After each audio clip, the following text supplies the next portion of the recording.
So, welcome to Equipped. We're still in season 2, and this is the second episode. Whoop, whoop. And whoop whoop indeed. And we are, I think, going to stay on a similar vibe as the last episode, where we talked a little bit about artificial intelligence. It was highlighted that I say artificial intelligence. You went very Norfolk. I'm not going to apologise for that. I'm very from Norfolk. So it's artificial intelligence or artificial We're intelligence. adding subtitles for the Norfolk twang. Thank you very much. Thank you very much. So, we talked a little about the digital world we live in right now. And Harry, I know you've been looking at some of those areas of how the workplace is changing. And I have also. And I think you've got views on this as well. Have I? Have you? Okay. So I think we want to dive into a little bit about that changing workplace environment and how organizations might be managing that or not in some cases. And one of those things I think that hits all of us is remote working. Now, we're all in the office or studio in this case at the moment, but we do some elements of remote working, right? Sometimes we work out there, and certainly when we're talking to our students or clients, we're often doing that remote communication. But what kind of impact do we think that change in workplace dynamics and people more often working from home or small offices and that kind of, what do they call it, cooperative workspaces and those kinds of things, hot desking and those kinds of things, how is that changing the way we work? Any thoughts? Yeah, I mean, the obvious way to think about it for me was back in COVID when we were all forced to work from home. And I guess you've got flexible working and you've got working at home. The working at home thing was something I really struggled with. So I didn't enjoy it from just a productivity perspective, but also like an ideas generating perspective. So I think what we really enjoyed here in the office was our ability to come together and kind of throw around ideas and see what sticks. And I found it really difficult not having that when we were working from home during COVID. So I'm really not a fan. Yeah. But I know that's quite an unpopular opinion to have. Like, well, there's this whole digital platforms that are based around collaborative working that are digital, right? So, and we've tried these, right? We've tried different boards and whiteboards and various different subscription tools and things to try and get that same vibe as being in an office and working collaboratively. But nothing seems to work for us in particular better than being together. And I mean, that's, we like human communication. We're in that industry anyway. So I think we just have to deal with the way we prefer things, and it's all about preference, I guess. But there are some situations where you have to embrace that and make it work, I guess, in some organizations. What are your thoughts on remote working? I've been wondering about causality and correlation. According to the quick, is the increase in mental health challenges connected to remote working?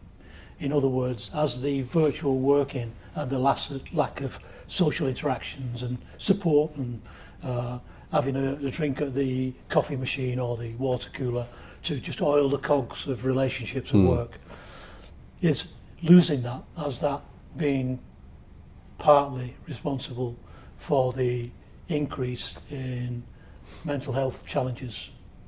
Is a question. I don't know. Yeah. I've tried to fish around, and there's a few pieces of research, but research is still catching up. And especially if you look at the challenges for management and leadership.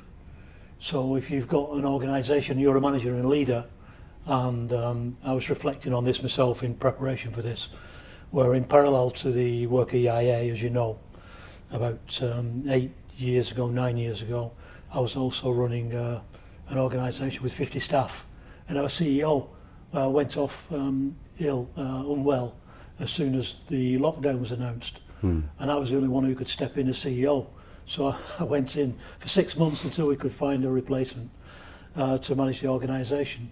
And so I picked up this hot potato of, shit, what do we do? It's the Boris saying, stay at home, you must stay at home. It wasn't an option, it was forced.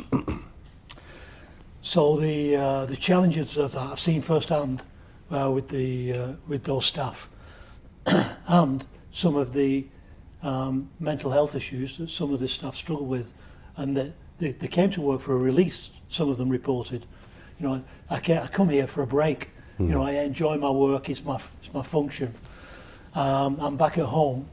My partner also is working from home, and we've got the children not at school, and that is mayhem, and the stress and turbulence that's creating of having to live in that environment 24/7 is creating a lot of turbulence. Yeah. So then, as leadership and management, what do you do about that? So you've got stress for the individuals who are the casualties of being forced to work from home because of government policy in the UK and globally.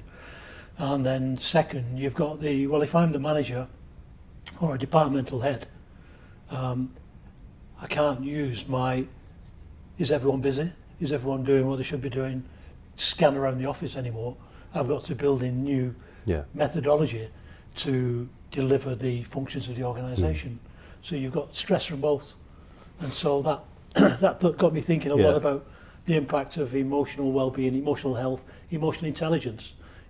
Are the people who do better or do worse in that environment the more emotionally intelligent people or not?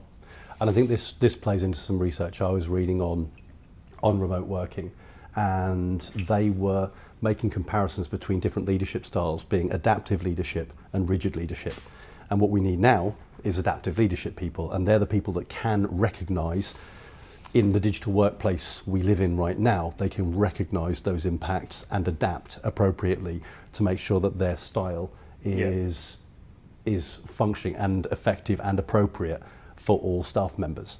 And the things that they were looking at there, the two big elements that came out of that piece of research that had strong coefficients for impact on performance were collaboration came out at top with something like 0.4 be a coefficient, meaning that if you have a level of 1 in output, an extra 0.4, 40% essentially will increase if you have good collaborative teams. So that collaboration element that you were talking about, but how do you get that collaboration?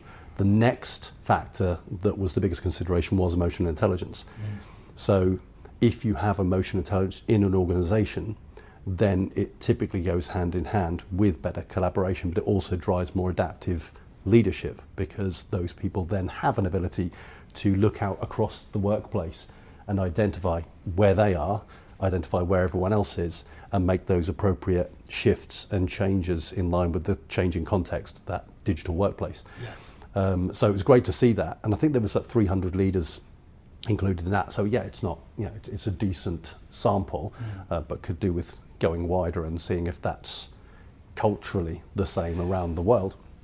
But it was an interesting thing to look at, and that high adaptive leadership also then led on to higher levels of team performance as well. So you see in that knock-on, EI creating better adaptive leadership leading to more effective outcomes for the organisation and bringing more collaboration into the picture. So I think it plays into exactly what you were just saying there. And it's just to add to that before we move off the evidence, there's a report, it's a dissertation, she did a PhD, and it's not been circulated, but if you search Scherer, SCHERER 2022, there's a thesis dissertation available on the web. You just search her name, 2022, and remote working and emotional intelligence. Just drop those into Google, and there's a great paper there which highlights the correlations and the impact of what the mental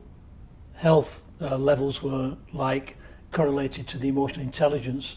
They used the Wang and Lee ability model to assess emotional intelligence, and the correlation between them was significant. And they also some of the findings was about the skills of leaders managing those people, especially those who weren't emotionally intelligent. They needed to be emotionally intelligent to engage, empathise, build trust and rapport, so people felt included rather than excluded. Especially if you've got hybrids, so if you've got half the people in the office and half the people working from home, you've got to be careful not to treat the ones in the office better, because you're closer. Yeah, and I think this plays into some of the things that we've talked about in the past with mental health, because we were looking into that mental health aspect. And yeah, I think it's clear if people don't have that contact. Talking about you don't like it, you don't like the fact that we're not speaking, we're not there to do that kind of across the desk, what do you think kind of thing. Yeah. That can lead to levels of isolation and the lack of togetherness and collaboration.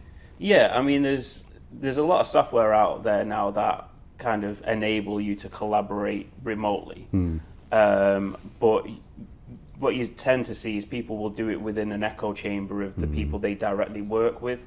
One of the things Steve Jobs was adamant about when they were building the donut office was he wanted to kind of station the different workforces kind of in between each other, so you were forced to walk through different areas of the building past different teams, so almost have that water cooler chat that might generate fresh ideas between different ways people think and different ways people work. And I think remote working, the software's catching up to get us to the point of where, yes, we can still brainstorm working in completely different offices and stuff.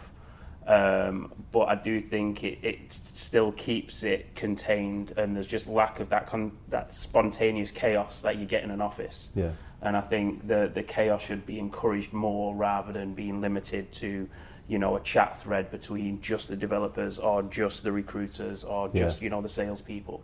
Is get them all speaking together and see if there's fresh ideas that can come up from them all kind of throwing things at the wall. I guess it's also interesting because one of the things that we look at, which is very much linked to emotional intelligence, is that concept of psychological safety.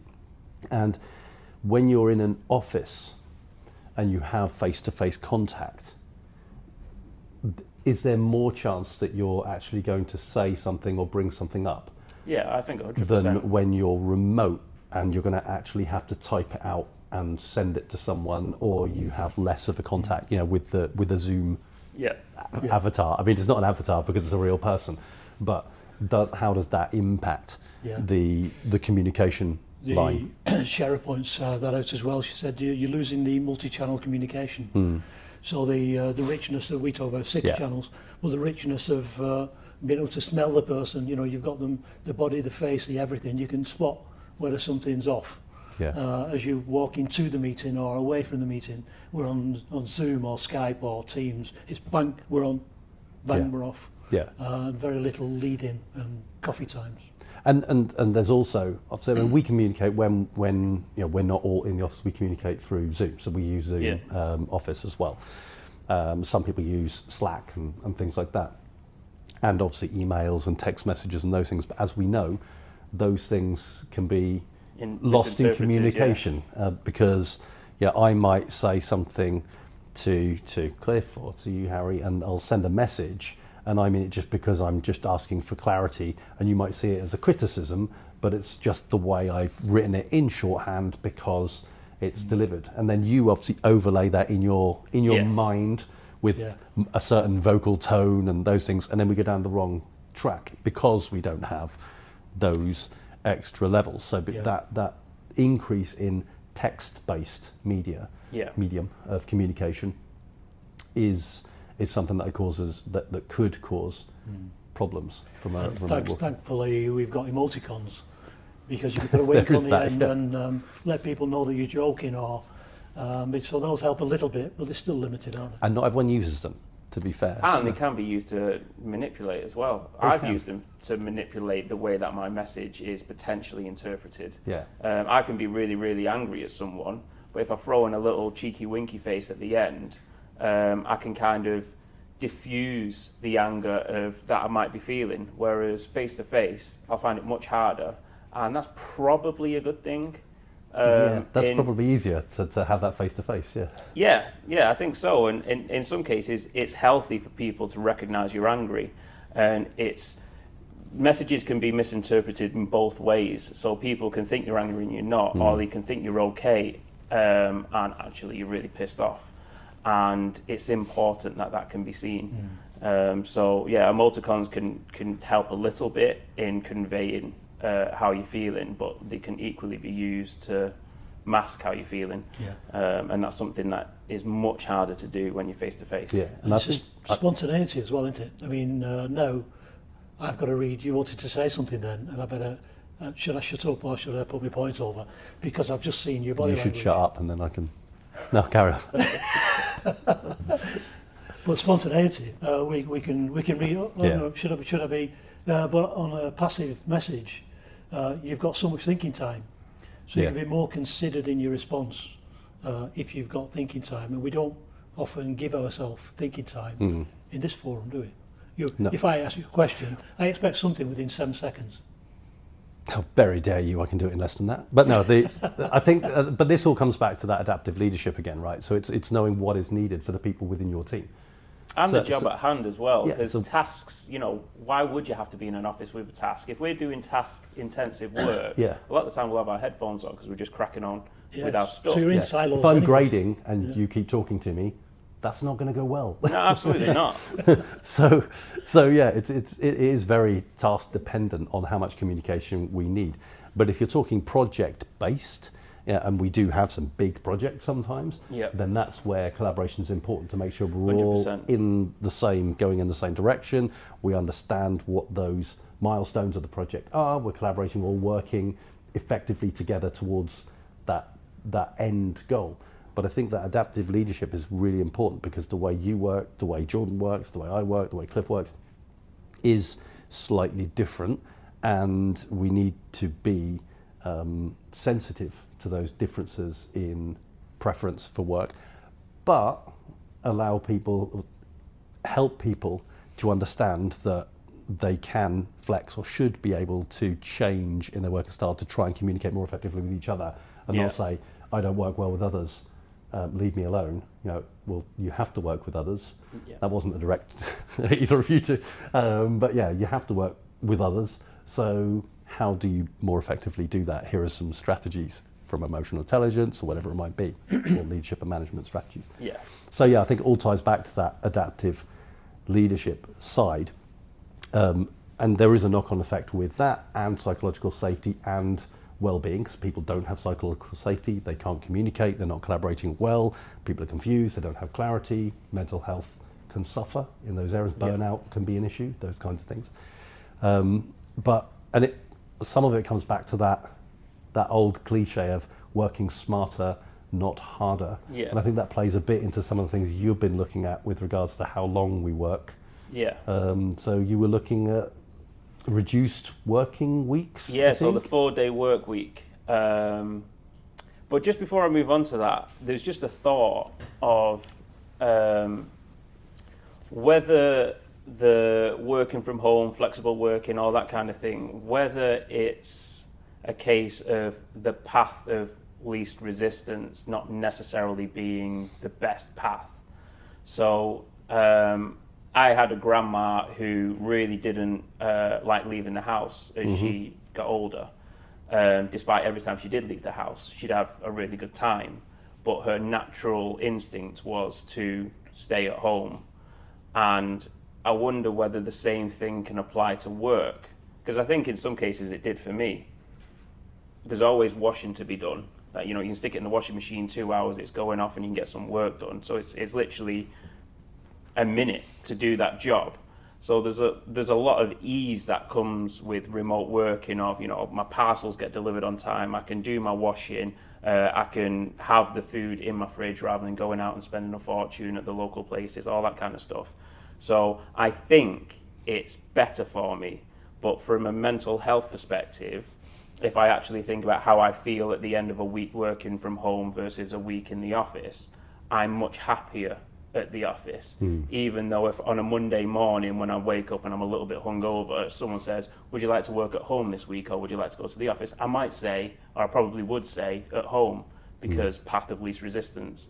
But when it's like going to the gym, once you force yourself to start doing it, you actually start realizing you feel better for it, and you just have to give yourself that little boost to get your ass out of bed and go. And I think there's two ways of looking at that, though, I think, isn't there? So yes, when you're at home, there is that potential distractions as well. As like, I Yeah, can go into the shop 100%, or it's do the easier. washing. So it's easier to do that, and it's that comfort of being at home, deliveries and all those kind of things.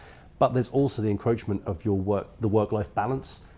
When you're working from home consistently, when do you stop? I tend to find that if I'm That's working true. from home, you don't look at the clock, so it might get to 4, 5, 6 o'clock and I'm still working. Because I'm already at home, you just kind of keep going until someone boundaries tells you get to blurred. stop. So that the boundaries start to blur. So I think there's two ways of looking at it. It's easier, but also can be very dangerous in that work-life balance starts to really blend and you end up just working constantly at home. And yes, your family are around you. Yes, Chantel might pop in, or Addy might pop in and say, have you finished yet? And I'll be like, yeah, I'm nearly finished. And you look at the time, and it's, nearly tea time. They're already sitting at the table and I'm still working. It's like, whoa. It's because you're not having to drive back home. Yeah. So there's a Well, that's balance. the other thing, the dead time from travelling.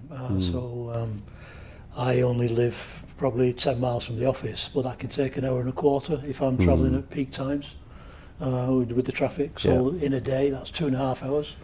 So 2.5 hours, okay, you use podcasts and you try and make use of the travel time. But that's technically dead time, and it can increase your stress coming into the office. And increase your costs because you don't get your fuel paid for travelling to your place of work. True that. The tax doesn't allow that. Yeah. Well, before I interrupted you, we were getting on to the 4-day work week, which kind of ties into the flexibility of things. And this is something that is growing in popularity, mostly in Europe, a little bit in America as well, as far as can we achieve 100% of our current productivity levels with 80% of the time. And with AI, with collaboration software out there, the evidence is good that it is possible. So they've done big research studies in the UK. They've done a global study involving like UK, some European countries, America, Canada, Australia. And out of all the research they've done, 92% of the companies that trialed it, and I think collectively there was about 6,000 individuals within it and then 100 and odd companies, 92% of the companies that did it have stuck with it and continue to do it. They said they saw no effects on productivity providing all the systems were put in place. So systems was a big part of it. Rather than it being kind of time-focused productivity, it has to be task-focused. So once you make it task-focused and then you have someone who is basically chasing those tasks, making sure everything's done on time, everyone can see what's going on, everyone can see what other teams are doing, the benefits from a mental health perspective, psychological safety perspective, but also an ideas perspective. So that was the one that got me excited the most, is that they were finding people were taking this extra day, but they were still thinking about work without the distractions of the day-to-day. So it enabled the big picture thinking to occur. So on the weekend, you've got your friends, you've got your family, you've got your hobbies, and you kind of want to fully ingrain yourself in those. But they were finding this extra day where, yes, people were spending it pursuing hobbies that interest them and things like that. But they always had work churning in the back of their mind. Maybe that's because we've not fully adapted to want to appreciate that yet, and we're still a little bit in work mode. But it just meant people had this new opportunity for ideas and big picture thinking that they didn't really have the time for before, as well as being able to focus on developing new skills, spending time with the family, pursuing hobbies and all that. The research is solid, yet there's still a resistance. And is the resistance going to diminish as AI becomes more ingrained into society and work culture? Or is there always going to be that kind of old school mentality of, well, I work 9 to 5 my whole life, so now you're working 9 to 5. Like, when's that going to collide, and where is it going to ever be a thing? So I'm going to go to Cliff in a minute because I can hear him behind me. I think this might be Harry angling for a Monday off to get over the hangovers. I tell you what, I came in working Tuesday to Friday from this point on. I came in to try and persuade us all to consider it. So I'm not convinced yet. I'm kind of convincing myself. Is this the management meeting? This is a management meeting, a live management it's meeting kinda, based on. So this is a proposal. It's kind of going in that direction. All in favour. I support it. The reason I do support it is because, again, with 50 staff under pressure, and being thrown into the CEO role, which I used to do, but then retired, but thrown back in. I've got 2 examples of where I know for sure that works. And this is based on the idea that the job expands to fit the time. I believe that. Yeah. So if you're given 3 months or 1 month to complete a project, you'll achieve it, or you might be 10% late, whichever deadline you're given. It's like a suitcase on holiday, isn't it? Like It is. You can have a ginormous suitcase, you will find a way to fill in it. Exactly that. So there are exceptions. If you're employed from 10 at night to 6 in the morning to answer 999 calls, emergency calls for the police, and then someone else comes on a shift, you've got to be there for that time. So if people are getting shorter hours, instead of an 8-hour shift, you do a 6. So, that would be the compensation for people who have to be at the desk, at the phone, or whatever it is. But if you're on outcome-based, so if you're on deliverables, which is what the good old days used to be like, management by objectives, rather than management by sitting your bum on a chair at a desk and make sure your car's on the car park before the chief exec and make sure it's still there when the chief exec goes home at night, otherwise you'll get fired, culture, then the job expands to fit the time. How do I know that? I'll not mention a name, but in the organisation, one of the staff project manager came up to me. She said, we're planning children, and my partner's work won't allow it. I'm considering dropping my 5 days to 3 days. Would you support that? Of course we would. And you know what? In the 3 days, she produced as much work as she did in the 5. I felt guilty because we're paying her 60% of the salary, so the salary went pro rata. And in 3 days, there was no drop. We didn't measure it like in a research paper, but she was achieving as much as her fellow project managers, and there's about 4 of them, in 3 days that they were doing in 5, and she was getting 60% of the salary. She was happy. We were happy. The other 3 were happy. They weren't being compromised, apart from probably a little bit of pressure of how come she's doing.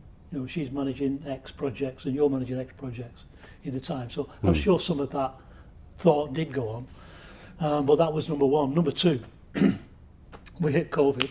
Right, go home, work from home. Here's your PPE, and take this tub home and wash your hands and wash your phone. And here's some money to buy a desk and a seat that's ergonomic rather than working on your bed. So we did all that. So we put all the tools in place for them to work at home, and thanked them for it because we were forcing it. We didn't ask them, we told them. And then we had to build in a couple of strategies, but the one that relates to job expands to fit the time, there was a lot of people going, especially the old guard on the board, how can you trust that they're working? We can't see them anymore. They're walking the dog, they're taking the kids to school, they probably could be doing another job, they could be doing 3 jobs remotely. How can we trust them? So I encourage the board and the senior management, trust. Trust, if people breach your trust, you chop their legs off. Your verbal warning, written warning. If you've done all the support and the training, if the people take the mickey, then maybe you have to help them find a job that suits their preferences. If this one doesn't suit it and they're trying to cut corners and they're letting customers down and team members down. So it wasn't a soft option, but trust until. Trust and assume 98% of the people are good people. They want to put in a good day's work. Nobody wants to turn up to put in time. Nobody wants to turn up to do a bad job. Most people, there are exceptions, but most people want to do a good job and will do what's expected of them, especially if it's output based, measure the outputs rather than clock in, clock out, which was from the industrial age. So if you've got that in place, so we set up 2 things, one to do with the time, and we said, right, you're 37.5 hours a week, that's 7.5 hours a day, take an hour break because they used to go to cafes together and things, and that's social. Have an hour break, go and meet some of your mates if you live locally. Have your 1 hour lunch break. Have your 15-minute morning, 15-minute afternoon, must take your breaks. And that left us down to 8:30 till 5, I think, the 8.5 hours minus an hour dinner time. So they're on 7.5 hours working per day. And then we set up this HFM, which is hour for me. So I said, it's going to be tough and you're having to adapt. So in your work time, take your hour and take another hour for you. You're not accountable to anyone for the other hour. So 7.5 hours, we only expect 6.5. 6 will do. So can you work for 6 hours? So by giving them permission to have a paid hour in addition to the hour, I believe we got 8 hours worth out of that 6 hours because it's reciprocity. Yeah. You give, you get it back. And the job got done, and we moved over COVID from 2019 to 2021. This is evidence that Companies House, it was a £5 million turnover. The profit was £500,000, 10%. We moved in that 2 years from £500,000 profit to £1 million profit, 20%. So it moved to, we doubled the profit over 2 years, where people were, for the bulk of it, working from home. Right. And I think that trust and giving something from the board to them, that you get it back. Yep. But the other thing that and this was down to Karen, one of our operational managers.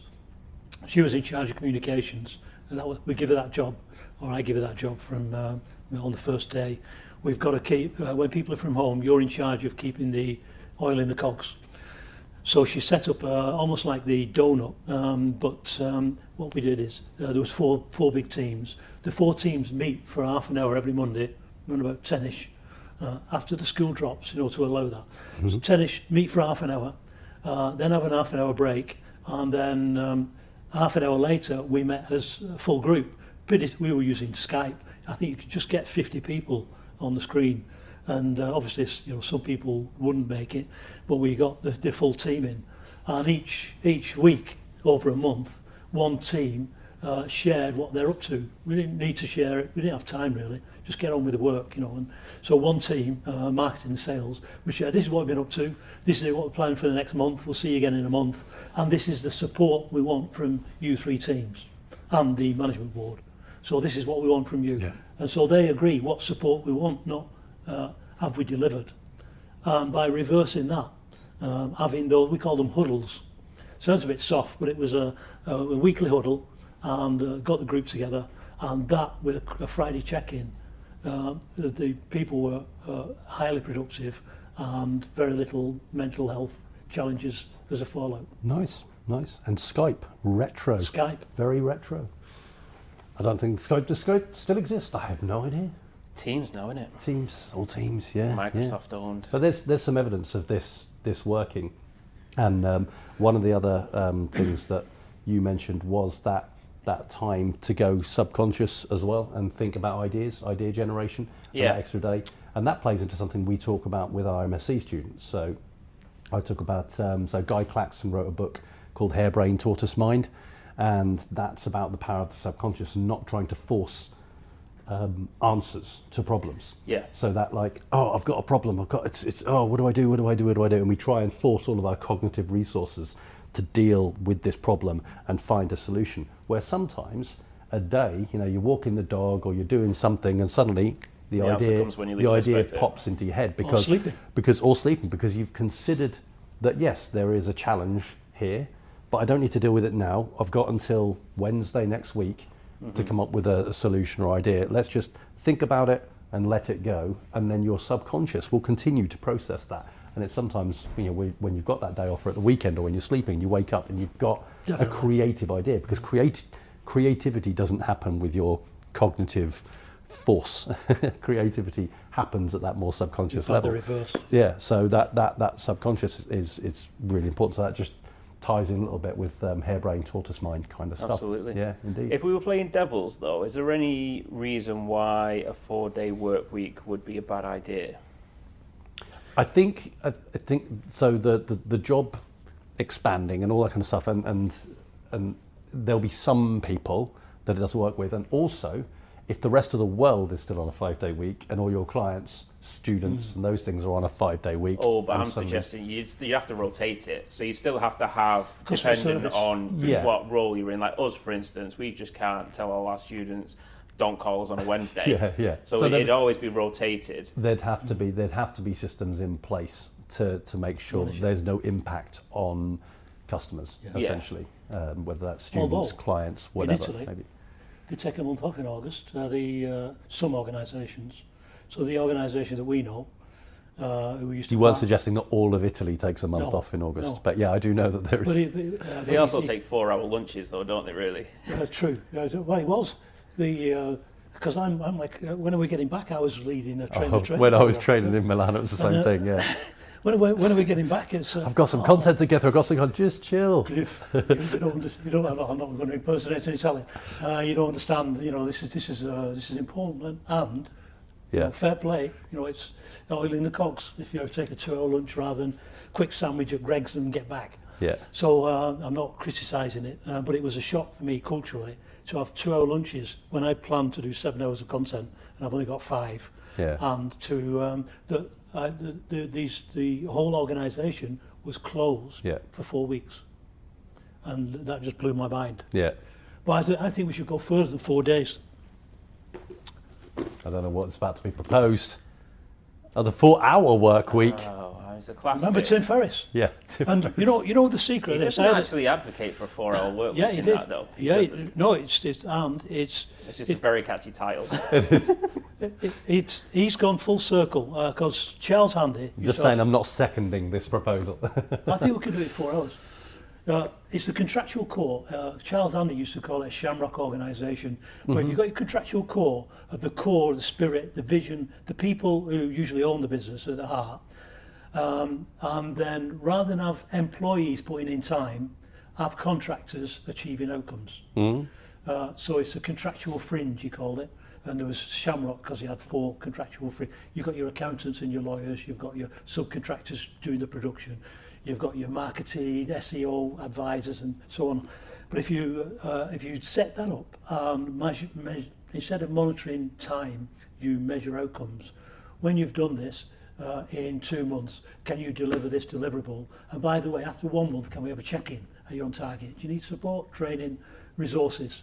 If you've got support, training, resources, and we agreed to 2 months was the target, so you're happy with it, I'm happy with it, 1 month report, that is the part of the 4 hours you'd have to do, rather than supervising your direct reports. So it can be done. It can be done. Let's go to 4 hours. Instead of 4 days.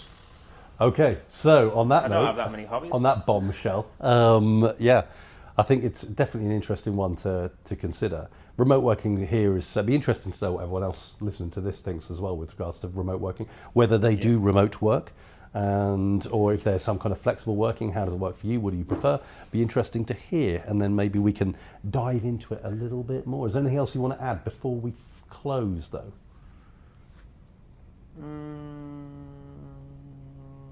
No, I don't think I would enjoy having both.